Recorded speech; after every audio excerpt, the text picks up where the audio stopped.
ഇന്നിവിടെ കുട്ടിക്കാലത്ത് മനസ്സിൽ മുളപൊട്ടിയ ആ ആഗ്രഹം പൂർത്തിയാവുകയാണ്. വർഷങ്ങൾക്ക് മുമ്പ് ഒരു ബന്ധുവീട്ടിൽ നിന്നും കിട്ടിയതായിരുന്നു ആ ആഗ്രഹം.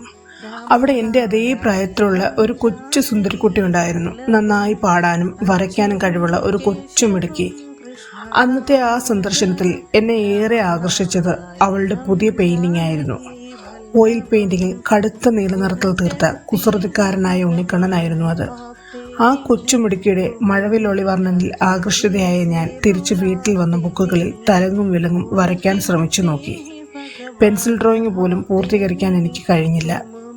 കാരണം സിമ്പിൾ, ജന്മസിദ്ധമായ വരയ്ക്കുവാനുള്ള കഴിവ് എനിക്കില്ല. പോരാത്തതിന് വീട്ടിൽ നിന്നും വിലക്കും വീണു. ശേഷം ചിത്രകലാ പരീക്ഷണങ്ങൾ സ്കൂളിലും കോളേജിലും ബുക്കുകളിലായി ഒതുങ്ങി.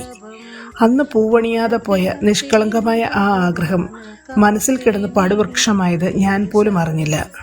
വർഷങ്ങൾക്ക് ശേഷം ആദ്യമായി പെൻസിൽ എടുക്കുമ്പോഴും ബ്രഷുകളിൽ ചായം നിറയ്ക്കുമ്പോഴും മുന്നിലേക്ക് ഓടി വന്നത് ഉണ്ണിക്കണ്ണന്റെ രൂപങ്ങളായിരുന്നു. ഇവിടെ എൻ്റെ ആദ്യ ചുവർചിത്രം നേത്രോന്മീലനം എന്ന അവസാന ചടങ്ങിലൂടെ ഉണ്ണിക്കണ്ണന്റെ കൃഷ്ണമണികൾക്ക് കറുപ്പ് നൽകി പൂർത്തിയാവുകയാണ്.